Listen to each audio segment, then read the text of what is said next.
This is the log of the SS Iron Monarch, currently grounded on a sandbar 4 miles out from the ruins of Chicago. If anyone is receiving this transmission, understand that the static you hear isn't just interference. It is the sound of the atmosphere freezing over the lake. I am sitting in the communications chair on the bridge, wrapped in 3 layers of wool and a heavy thermal coat that hasn't been clean in 6 months. The thermometer on the console reads 20 degrees below zero outside, and it is barely above freezing in here. I can see my breath clouding the air in front of the microphone, a rhythmic puff of white that vanishes into the gray gloom of the cabin. The windows are reinforced glass, but they are caked with a thick layer of ice on the outside, distorting the view of the deck into a blur of white and rust-colored shapes. I have to scrape the inside of the glass every hour just to keep a small peephole clear to check the bow. There is no sunlight today, only a flat, oppressive brightness that hurts the eyes without providing any warmth. The ship is making noises again, the kind that used to keep me awake when I first took command of this dead vessel. It is the thermal contraction of 300 meters of steel reacting to the drop in temperature. It starts as a low groan deep in the keel, vibrating up through the floor grates and into the soles of my boots, followed by a sharp rifle crack sound as a plate somewhere along the hull shifts by a fraction of a millimeter. You learn to distinguish the sounds of the ship settling from the sounds of intrusion. The metal sounds sharp and resonant, echoing through the empty corridors. Anything organic sounds duller, softer, like a wet sack hitting the floor. I haven't heard any soft sounds on the upper decks for weeks, which means the barricades are holding. The wind outside is a constant physical pressure against the superstructure, a relentless whistling that changes pitch depending on which vent it is forcing its way through. It sounds like someone blowing across the mouth of a massive glass bottle. I spend the first hour of my morning checking the battery banks stored in the emergency locker behind the helm. These are heavy lead-acid units scavenged from the lifeboats and the auxiliary systems, wired together in a chaotic web of copper cables I stripped from the walls. I have to check the connections for corrosion because the cold makes the metal brittle and the contacts tend to pull apart. The voltage readout is the most important number in my life right now. If it drops below 12 volts, the heaters in the greenhouse go out and the potatoes die. If the potatoes die, I starve. It is a simple, brutal equation. I use a multimeter with a cracked screen to test each cell individually, cleaning the terminals with a piece of sandpaper I keep in my pocket. My fingers are stiff and clumsy in the cold, and I often drop the leads, cursing as I fumble to pick them up from the floor. The rubber insulation on the wires is hardening, cracking like dry skin, exposing the copper to the damp air. Visibility is dropping rapidly as the afternoon lake effect snow begins to roll in from the north. It looks like a solid wall of white fog swallowing the world, erasing the horizon line where the gray water meets the gray sky. When the snow hits the ship, it doesn't fall softly. It is driven horizontally by the wind, scouring the paint off the handrails and piling up in drifts against the sealed doors. I have to go out and clear the vents for the diesel generator before the storm fully hits. I put on my heavy gloves and grab a shovel, stepping out onto the wing of the bridge. The cold hits me like a physical blow, sucking the heat out of my face instantly. The wind tries to push me back inside, and I have to lean my weight against the heavy steel door to latch it shut behind me. The deck is a skating rink of black ice, slick and treacherous. I move slowly, keeping one hand on the railing, feeling the vibration of the wind humming through the metal under my glove. Returning inside, I begin the preparation for the daily engine run. This is the most dangerous part of my routine, but it is necessary to recharge the battery bank. The main engine is a massive diesel beast located 5 decks down, in the belly of the ship. To get there, I have to pass the welded bulkheads that separate the safe zone from the cargo hold. I unlock the heavy padlock on the access hatch and descend the ladder, the air getting colder and smelling stronger of stale oil and stagnant water the lower I go. I carry a heavy wrench in my belt, not for mechanics, but for defense, though I know it wouldn't do much against a swarm. The silence down here is heavier, thick with the weight of the water pressing against the hull on the outside. I try to breathe shallowly to avoid tasting the air. The emergency lights cast long, swinging shadows that seem to move on their own. I keep my eyes on the rungs of the ladder, counting them down. 1, 2, 3, floor by floor. The fuel lines are the problem. Diesel fuel begins to cloud and turn into a gel at these temperatures, clogging the filters and starving the engine. Before I can even think about hitting the starter, I have to manually inspect the consistency of the fuel in the day tank. I open the inspection valve and let a little drain into a glass jar. It comes out slow and thick, like cold syrup, with a cloudy, waxy appearance. This is bad. It means I have to use the small propane torch to carefully heat the metal lines leading to the injectors. I move the flame back and forth along the steel pipes, listening for the faint hiss of the fuel thinning out inside. It is a delicate process. Too much heat and I could rupture a seal or start a fire in a confined space. The smell of unburnt propane mixes with the diesel fumes. I watch the temperature gauge on the fuel line rise slowly, agonizingly slow. I need it to be liquid enough to spray, or the engine will just cough and die. Once the lines are warm to the touch, I climb up to the control platform of the engine. It's a massive block of iron the size of a small house. I check the oil pressure levels and prime the hand pump, feeling the resistance build up as the fluids move into the cylinders. The start sequence requires me to engage the compressed air starter. I pull the heavy lever down, and the sound is deafening. A high-pitched shriek of escaping air followed by the rhythmic chug-chug-chug of the massive pistons forcing themselves to move. The whole ship shudders.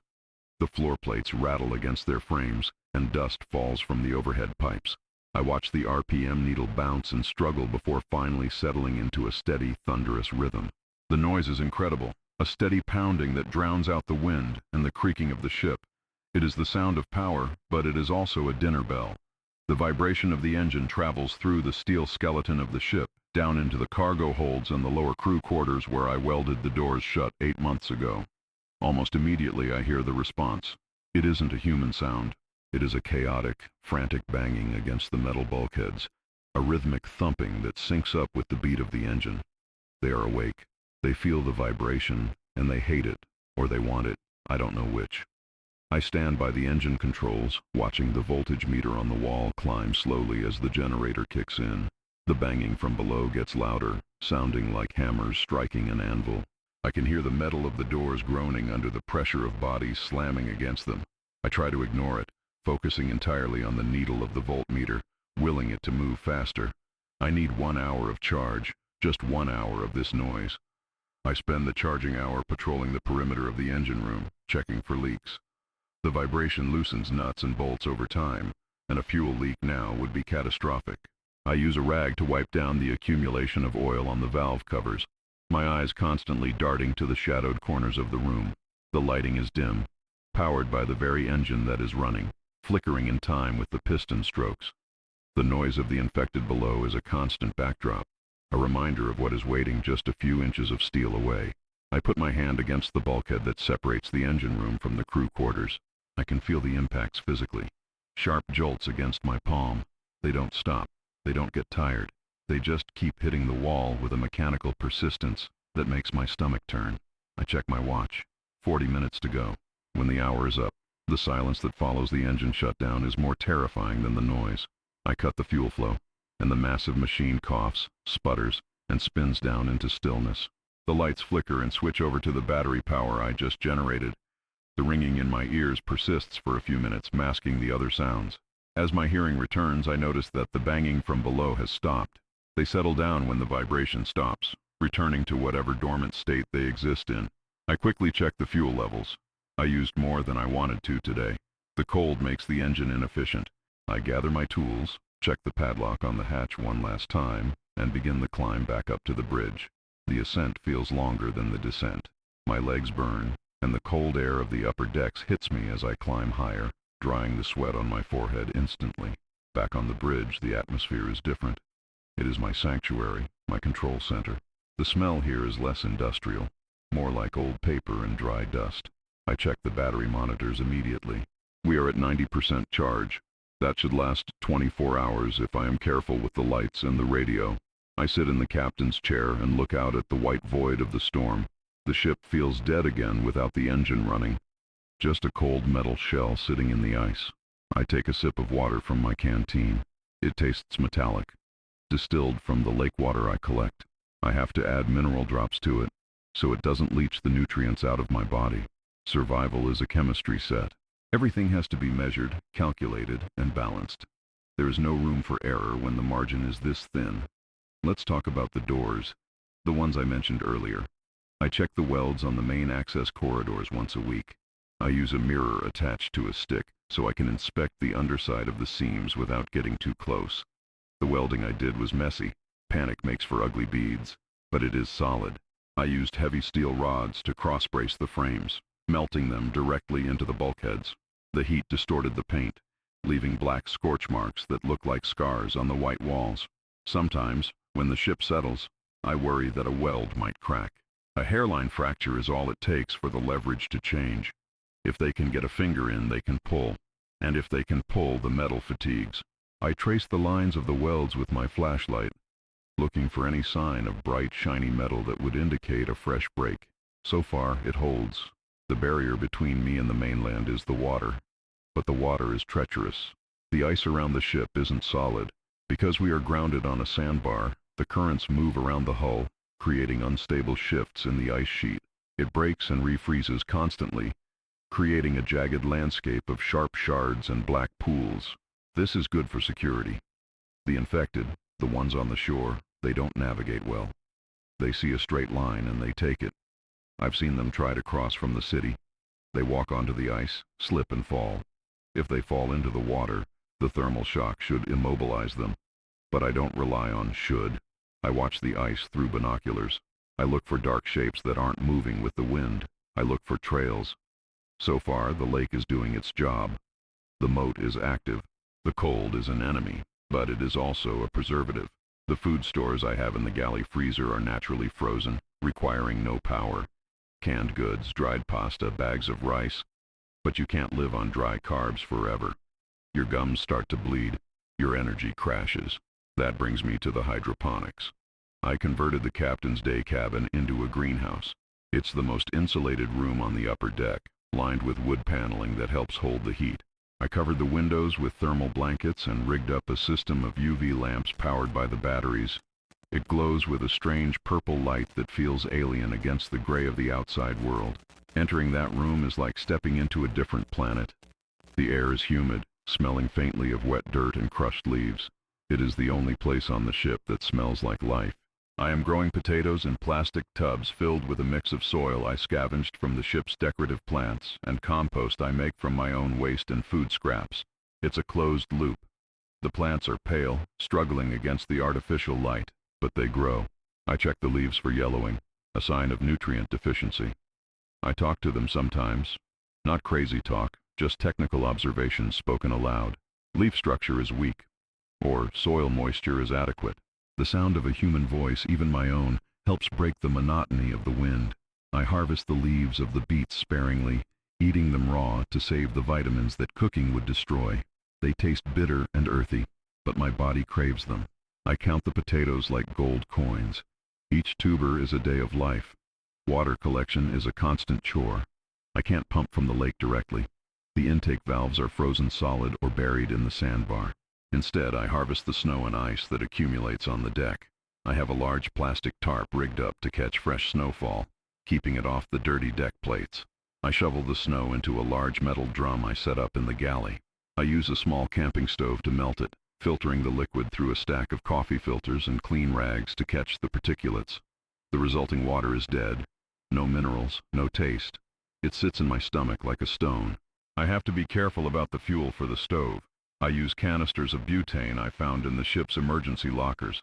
I weigh each canister before and after use, logging the grams consumed. Efficiency is the only religion I practice now. My physical condition is deteriorating, and I have to monitor it as closely as the ship's systems. The cold seeps into your joints. My knuckles are swollen, and my knees ache when I climb the ladders. I have lost weight. My belt is tightened to the last hole I punched in the leather. I check my gums in the mirror every morning for scurvy. I check my fingernails for ridges that indicate malnutrition. I keep a log of my calorie intake. Yesterday was 1,200 calories. Today will be the same. The cold burns more energy, so I have to move efficiently. No wasted steps. If I cross the room, I make sure I am accomplishing 2 tasks at once. I sleep in short bursts, never more than 4 hours. The silence wakes me up more often than the noise. When the wind dies down, the world feels too empty, and my brain starts to fill in the gaps with hallucinations of sound. The sonar is my eyes. The ship is equipped with a high-resolution navigation sonar, designed to map the lake bed and avoid obstacles. When the world ended, the screen was just showing the sandbar we are stuck on. But I modified it. I recalibrated the gain and the frequency range. I wasn't looking for rocks anymore. I was looking for soft targets. I realized that by increasing the sensitivity to density variations, I could distinguish between the hard return of the lake bottom and the slightly softer return of organic matter. It took me weeks of fiddling with the knobs and soldering bypass wires on the circuit board, but I got it working. Now, the screen sits on the console, glowing with a hypnotic green light. A sweeping line rotates like a clock hand, painting the world beneath the water in shades of emerald and black. Learning to read the sonar was like learning a new language. A rock looks like a bright, solid blotch. A school of fish looks like a cloud of glittering dust that shifts and changes shape. Logs or debris look like long, thin streaks. I spend hours staring at that screen, watching the sweep. It's meditative. Ping, sweep, ping, sweep. It allows me to see without exposing myself to the storm. I know the topography of the lake floor around the ship better than I know the back of my hand. There is a depression to the starboard side, a trench about 10 meters deep. To the port side, the sandbar rises up like a wall. I map the changes. The sand moves with the currents. The ship is slowly sliding, inches at a month, down the slope of the bar. I mark the position of the hull relative to a fixed rock on the screen every day. We are moving. There are no other active signals. I scan the AM and FM bands, the shortwave frequencies, the marine channels. Nothing but the roar of the ionosphere and the crackle of lightning storms, except for the buoy. It's a weather buoy, designated NOAA 4501, floating somewhere out in the middle of the lake. It transmits a burst of data every 15 minutes. Wind speed, water temperature, barometric pressure. It's an automated voice, a string of synthesized numbers. 4, 5, 0, 1. It repeats. It is the only other voice I have heard in 8 months. Sometimes I leave the radio on that channel just to hear the numbers. It confirms that time is still passing, that the world hasn't completely frozen into a static image. It is a machine talking to a machine, and I am just eavesdropping. The structural integrity of the Iron Monarch is a concern that gnaws at me. A ship is designed to float, to be supported evenly by the water. Grounded like this, the stress is concentrated on specific points of the hull. The bow is high, resting on the sand, while the stern hangs out over deeper water. This puts immense tension on the midship section. When the temperature drops rapidly, the steel contracts and the tension increases. I hear the rivets popping sometimes, sharp bangs that sound like gunshots. If the keel snaps, the ship will break in two. The breach would flood the lower decks instantly, drowning the infected below, which would be a blessing, but it would also destroy the engine room and my power source. I use a laser level to measure the deflection in the main hallway. The floor has bowed 2 inches in the last month. The metal is tired. Tonight, the storm is intensifying. The barometer on the wall is dropping like a stone. The wind is hitting 60 knots, screaming against the bridge windows. The ship is vibrating, a constant shuddering motion as the waves batter the exposed stern. I can hear the anchor chain grinding in the hawse pipe. We dropped the anchors when we ran aground to try and stabilize the vessel. But in this wind, they are just dragging through the sand. I dim the lights on the bridge to save power and to see the sonar screen better. The green glow illuminates my face, casting deep shadows in the hollows of my eyes. I pull my coat tighter. The heating vent is blowing lukewarm air, struggling to keep up with the heat loss through the glass. It's going to be a long night. I decide to do a full sweep of the sonar range. I adjust the dial to extend the perimeter to 500 meters. The resolution drops, the image becoming grainier, but I can see further out into the dark water. The sweep arm goes round. Ping. Nothing but the flat bottom of the sandbar. Ping. The drop-off into the deep channel. Ping.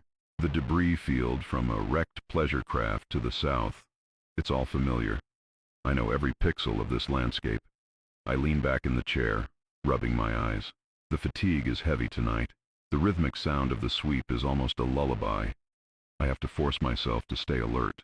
Complacency is what kills you, not the cold. I check the logbook. Day 245. I write down the battery voltage, the outside temperature, the fuel consumption. My handwriting is getting worse, jagged and small. My hand shakes slightly, a tremor that I can't control. Is it the cold, Or is it neurological? I look at the pen in my hand. It's a cheap blue ballpoint. The ink is sluggish. I breathe on the tip to warm it up. I write, no contact. Structural sounds increasing. Storm peaking. I hesitate, then add, morale is steady. It's a lie. But it looks good on paper. If someone finds this log, I want them to think I was professional until the end. I close the book. The leather cover is cracked and peeling. The first anomaly appears at 0300 hours. I am half asleep, staring at the screen when a cluster of pixels lights up in the deep channel, about 300 meters off the stern. It's a dense return, bright green against the black background. At first, I think it's interference, maybe a glitch caused by the lightning in the storm above. I tap the screen glass with my fingernail. The blotch doesn't disappear. It remains stationary for a moment, then splits. One blob becomes two become four. They are small, dense points of mass. They are not drifting with the current. The current in that channel flows south. These points are moving north. Against the flow, I sit up straight, the adrenaline cutting through the fog of sleep. I adjust the focus, narrowing the beam width to get a clearer picture. The sweep refreshes. The points are clearer now. They are not fish. Fish schools are amorphous, fluid. These are distinct, solid objects, and they are heavy.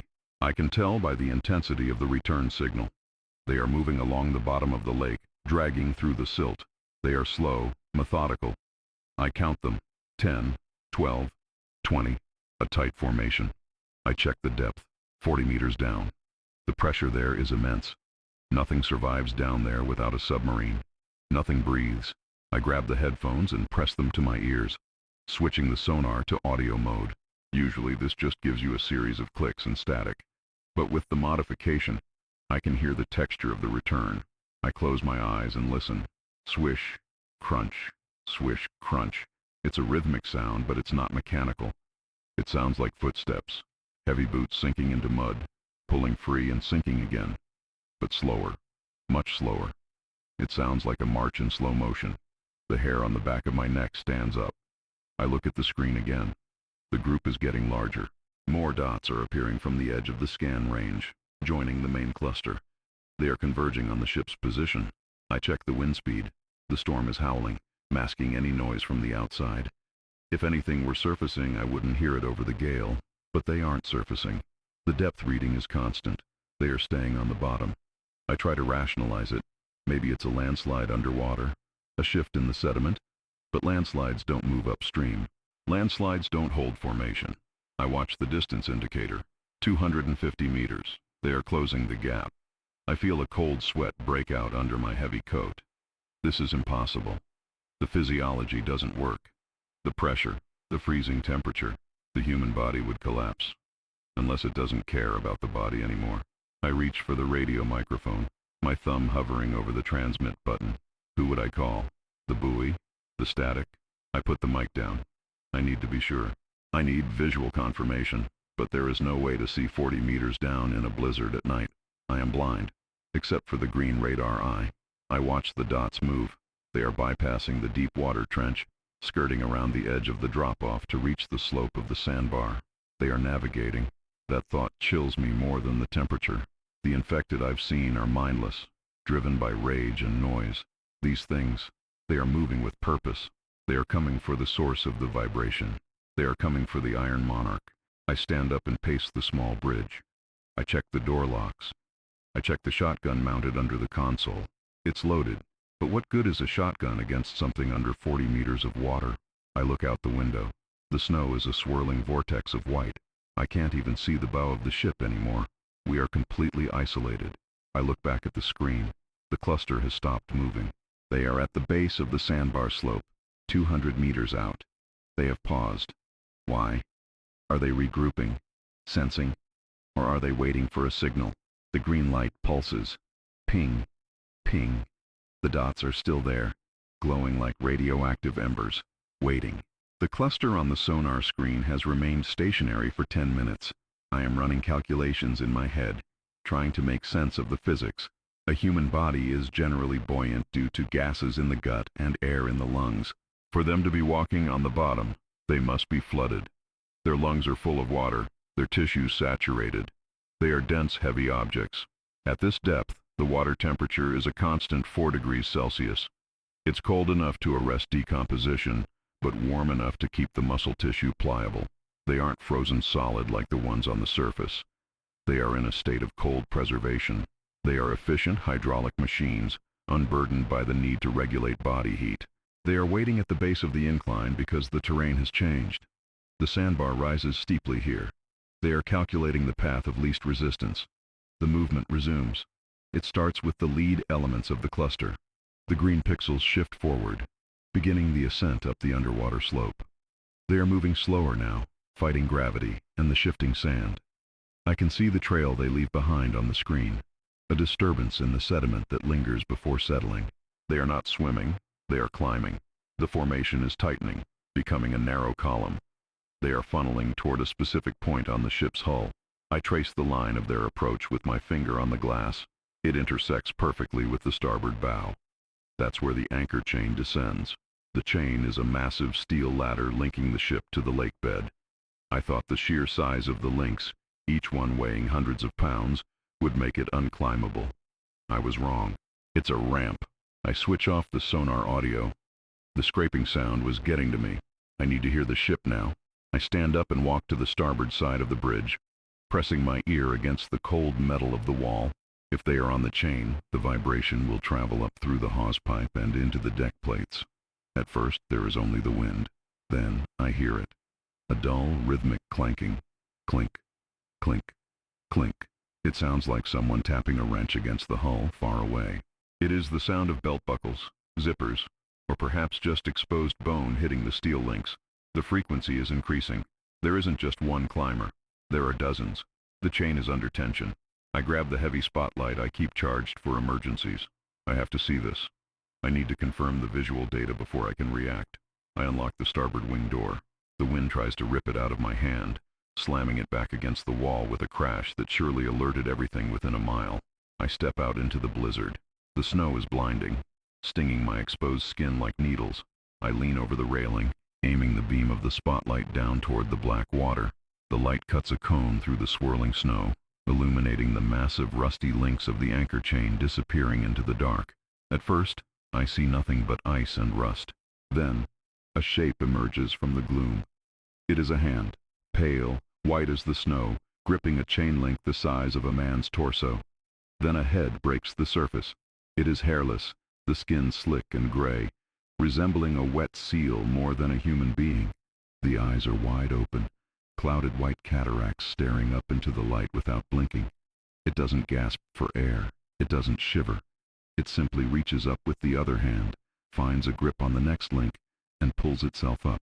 Water cascades off its shoulders, freezing almost instantly as it hits the -20-degree air. It is followed by another, and another. They are climbing over each other, a ladder of flesh ascending the ladder of steel. The logic of the swarm is undeniable. They use the bodies of the leaders as rungs for the followers. I watch, paralyzed by the mechanics of it. As the first climber rises higher out of the water, the air temperature hits it. The water on its skin turns to ice. Its movements become jerky, stiff. The hydraulic fluid of its muscles is beginning to thicken. It slows down. 10 feet above the water, it stops, frozen in place, one hand reaching up. It has become a statue. I feel a momentary surge of relief. The cold is killing them, but the relief dies instantly. The creature behind it doesn't stop. It climbs over the frozen back of the first one, using the ice-hardened shoulder as a step. It gets 2 feet higher before it, too, freezes. The third one climbs over both. They are building a ramp of frozen bodies. They are paving the way up the chain with their own dead. I retreat inside and slam the door, locking the deadbolt with trembling hands. My breath is coming in short, sharp gasps. I force myself to slow down. Panic burns oxygen. I need to think. The anchor chain enters the ship through the hawse pipe on the forecastle deck, 2 levels below the bridge. If they fill the pipe, they will spill out onto the forward deck. From there, they have access to the stairs leading up here. I have maybe 20 minutes before the pile of bodies reaches the deck level. I run to the weapons locker. I have a flare gun, a fire axe, and the shotgun. None of these are enough to stop a column that stretches back into the deep water. I need to block the access. I grab a coil of heavy industrial wire and a portable welding rig. It's a small acetylene tank setup I use for quick repairs. I run down the internal companionway stairs, my boots clanging loudly on the metal steps. I reach the forecastle door. It's a heavy, watertight hatch. I spin the wheel and push it open. The cold air in the hallway tells me the hawse pipe is already open to the wind. I can hear the scraping sound louder now, right on the other side of the forward bulkhead. I don't go out on the deck. It's too late for that. Instead, I focus on the door that leads from the forecastle deck into the superstructure. It's my only choke point. I slam the heavy steel door shut and spin the locking wheel until it jams, but locks aren't enough. I unspool the wire and wrap it around the handle, lashing it to the nearby pipe railing. Then I fire up the torch. The blue flame hisses, a comforting sound of pure technology. I apply the flame to the edge of the door frame, melting the steel until it flows like lava, fusing the door to the jamb. I weld the top, the bottom, and the side.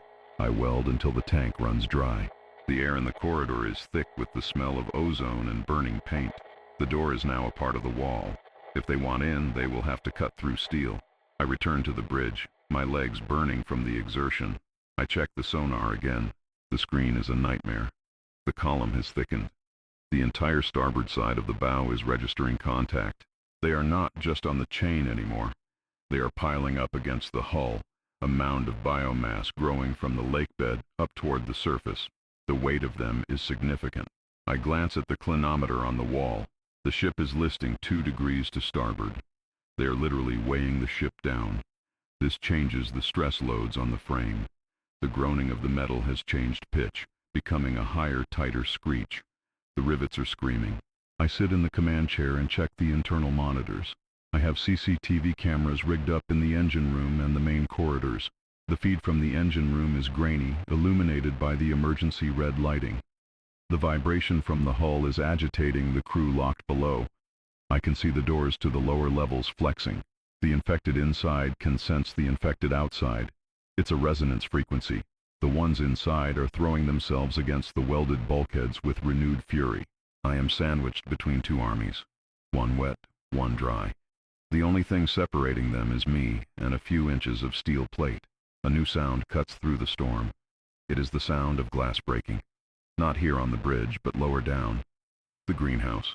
The captain's day cabin is on the deck below the bridge.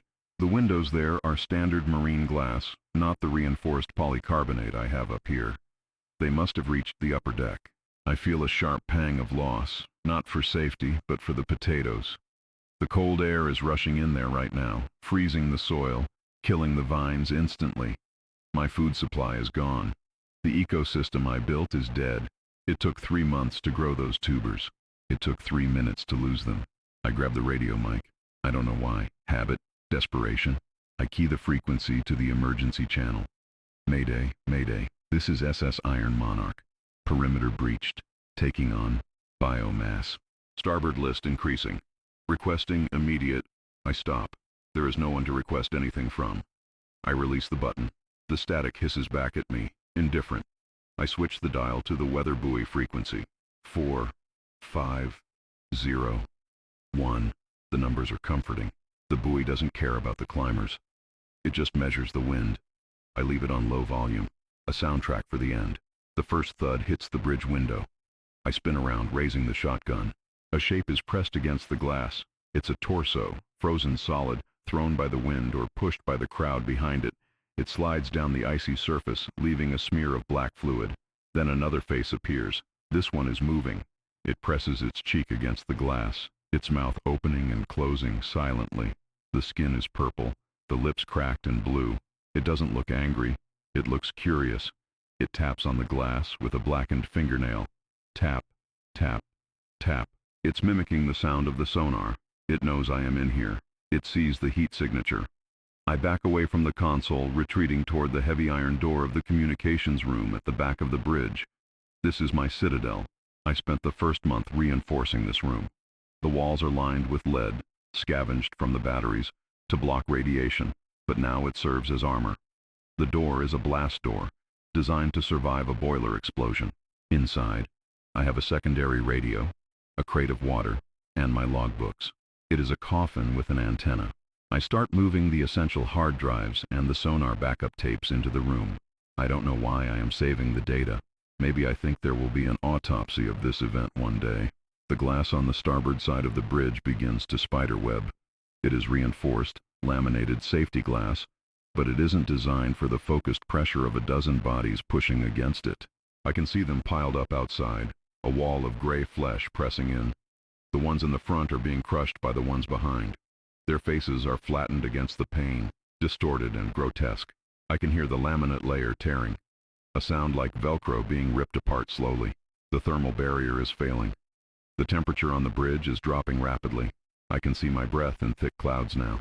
I check the battery voltage on the portable bank I moved into the comms room. 12.4 volts. Enough for a few days of radio operation. I have a small heater, but I won't use it. Heat attracts them. I will sit in the cold. I put on my second coat. I wrap a scarf around my face. I am preparing to hibernate. I check the shotgun again. 5 shells in the tube, 1 in the chamber. 6 opportunities to make a mess. I don't intend to use them on the infected. They are too many. The gun is a tool for a different kind of problem. A final problem. The ship lurches violently. The list has increased to 5 degrees. The anchor chain must have snapped, or the weight has shifted the sandbar itself. The sudden movement knocks the stack of logbooks off the table. I scramble to pick them up. As I do, the lights on the bridge flicker and die. The main battery bank has been disconnected or shorted out by the intrusion below. The only light now comes from the sonar screen, still running on its independent backup, and the pale tactical flashlight on my belt. The green glow of the radar paints the room in a sickly hue. The sweep continues. Ping, ping. The screen is almost solid green now. There is no water left to see. Only them. The sound of the glass failing is final. A loud crack, followed by the rushing roar of the wind. The blizzard enters the bridge. I don't look back. I step into the communications room and grab the heavy steel handle of the blast door. I pull it shut with all my weight. The hinges are well oiled. It swings smoothly. I spin the locking wheel, driving the steel bolts into the frame. Chunk, chunk, chunk. The sound of the outside world is instantly muffled, replaced by the ringing silence of the small metal room. I am sealed in. I am safe. I am trapped. I sit on the floor in the dark, illuminated only by the small LEDs of the radio equipment. The air is already getting stale. I can feel the vibration of the ship through the floor. It is a constant trembling, like an animal in pain. They are inside the bridge now. I can hear their footsteps on the linoleum floor outside. Heavy, wet boots. Dragging. They are exploring the space. They are knocking over the chairs, smashing the consoles. They are looking for the source of the heat. They are sniffing at the door seals. I turn on the small emergency transponder. It sends a low-power burst transmission on a loop. I adjust the frequency to the distress band. I don't speak into the mic yet. I just listen. The buoy is still transmitting. Wind speed, 60 knots. Temperature, -25. It's getting colder. Good. Maybe they will freeze solid in the bridge. Maybe they will become a barricade that seals me in even tighter. I pull my knees to my chest. I'm shivering, but not just from the cold. I realize I left the sonar screen on outside. They are watching it. They are watching the green light. I take a moment to eat a piece of dried beef from my pocket. I chew slowly, focusing on the texture, the salt. It's important to maintain routine. Swallow. Breathe. I check my watch. Euro 4:15. The sun will rise in 3 hours, but I won't see it. There are no windows in this room. I am blind, but I am not deaf.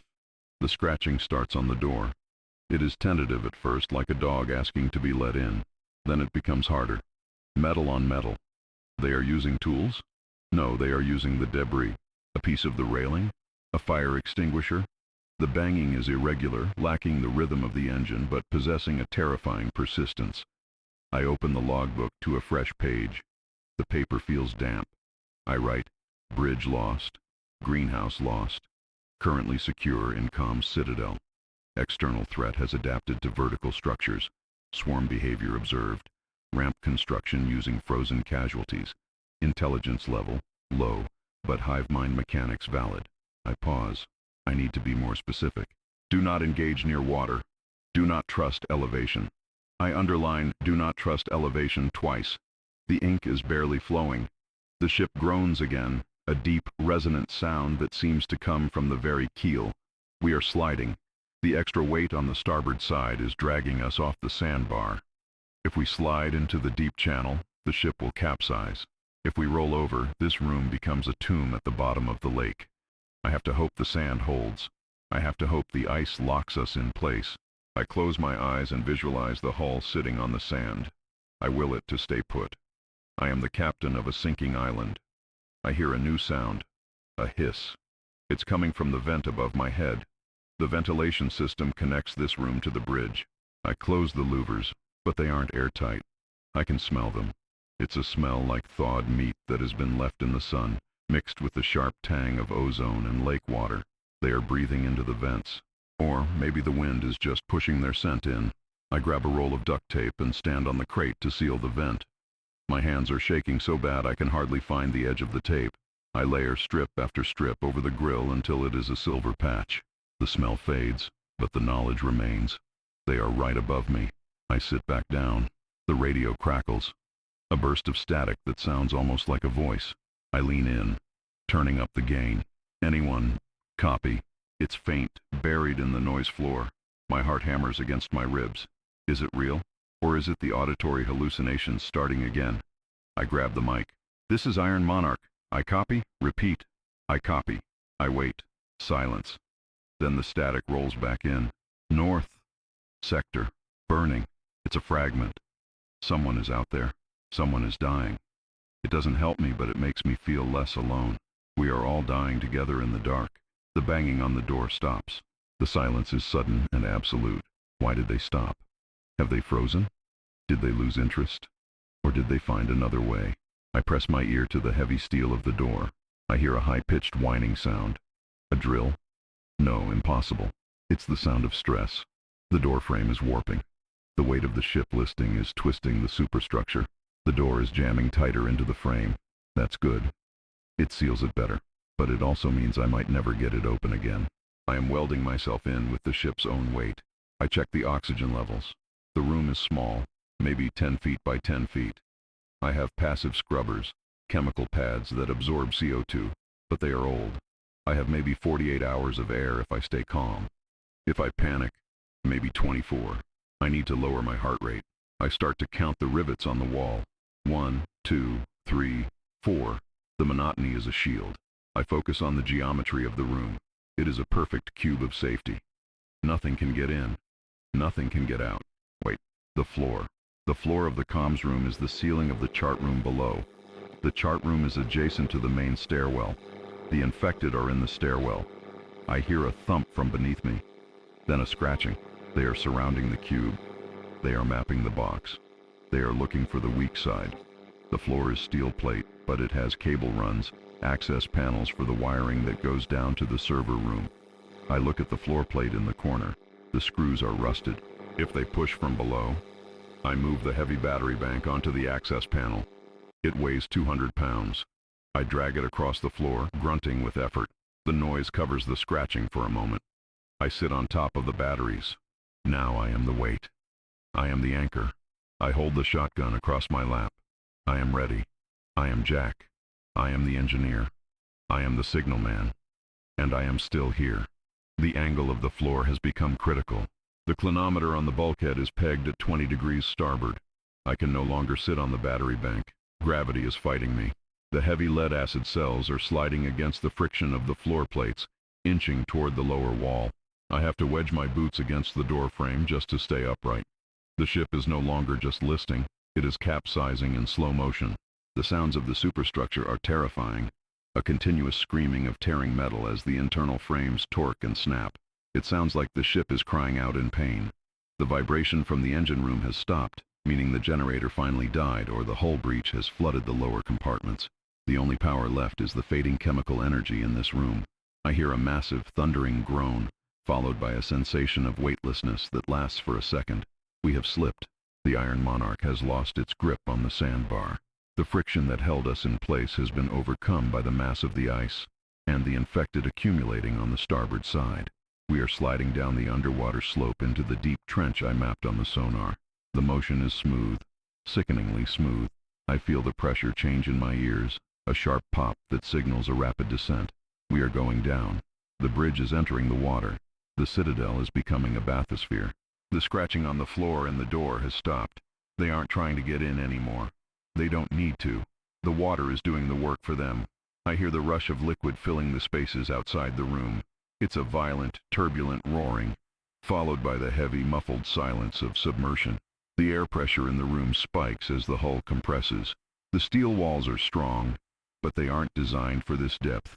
The blast door, my shield, is now the only thing keeping the lake out. I watch the seams. I watch for the first beat of water. The radio transponder is still cycling, but the reception has changed. The static has deepened, becoming a thick rhythmic pulse. The antenna is likely underwater, or the cable has snapped. I reach out and turn the squelch knob, trying to find any clarity. The signal from the buoy is gone. The signal from the survivor is gone. There is only the sound of the deep. It sounds like whales singing, but distorted, mechanical. Then I realize it's the ship settling on the bottom of the trench. The hull is grinding against the bedrock. We have landed. I look at the floor access panel beneath the battery bank. A fine mist is spraying up from the screw holes. The pressure in the cable run below is forcing water through the threads. It's not just water, it's black, oily sludge. I grab a rag and try to press it against the leak, but the pressure is too high. It hisses like a snake. The water is freezing, instantly numbing my fingers. I realize the battery bank is now sitting in a puddle. If the water reaches the terminals, the short circuit will ignite the hydrogen gas venting from the cells. I am sitting on a bomb. I scramble to the other side of the room, dragging the heavy logbooks with me. The temperature in the room is plummeting. The walls are sweating condensation as the lake sucks the heat out of the steel. I can see my breath freezing in the air, turning into tiny ice crystals that float in the beam of my dying flashlight. My hands are so cold I can barely hold the pen. I have to wrap the rag around the barrel of the pen to get a grip. I am losing fine motor control. I am losing the ability to shiver. Hypothermia is the final anesthesia. It makes you feel warm right before you go. I have to stay angry. Anger is heat. I look at the blast door again. It is deforming. The center of the steel plate is bowing inward, creating a concave depression. The paint is flaking off in the center, popping away with sharp pings as the metal stretches. The hydrostatic pressure at this depth, 40, maybe 50 meters, is immense. The door wasn't built for this. It was built for fire, not the crushing weight of the Great Lakes. I can hear the locking bolts groaning in their sockets. They are the only things holding back the flood, and outside that door, they are there. I know they are. They walk down the slope with the ship. They are standing on the deck, underwater, waiting for the can to open. I pull the hard drive from the sonar console. It's a futile gesture, but I wrap it in a plastic anti-static bag and tape it to my chest, inside my coat. If a salvage crew ever finds this wreck, maybe they will find the data. Maybe they will see the recording of the green dots marching on the bottom. I want them to know. It wasn't a virus that killed us. It was an ecosystem change. We are not the apex predator anymore. We are not even the predator. We are the resource. I open the logbook for the last entry. I don't date it. Time is irrelevant now. I write in block letters, pressing hard enough to tear the paper. Do not trust the water. They walk on the bottom. I pause, listening to the metal screaming around me. I add, the cold preserves them. The pressure does not crush them. This is not a shelter. It is a trap. I close the book and wedge it into the gap between the radio rack and the wall, as high up as possible. The battery bank shorts out. A spark jumps, blue and angry, followed by a puff of acrid smoke. The LEDs on the radio die. The room plunges into absolute, suffocating darkness. I am blind. The only sound is the hissing of the water leaks, which are getting louder, sounding like a chorus of snakes. And then, a new sound. Ping. It's the backup sonar alarm on the console, running on an internal coin cell battery. It's a collision warning. Ping, ping, ping. It indicates proximity, mass, zero distance. I feel the water rising around my boots. It's up to my ankles now. I sit on the crate, drawing my legs up. I hold the shotgun, but I don't aim it at the door. I aim it at the ceiling, at the darkness. The door makes a loud metallic thunk. The top hinge has sheared. The water pressure forces the top corner of the door open by an inch. A jet of water sprays into the room, hitting the back wall with the force of a fire hose. It sprays over me, cold as death, but over the roar of the water, I hear them. Not screaming, not growling. Just the sound of wet, heavy things sliding through the gap, squeezing through the metal like octopus. The sonar ping accelerates.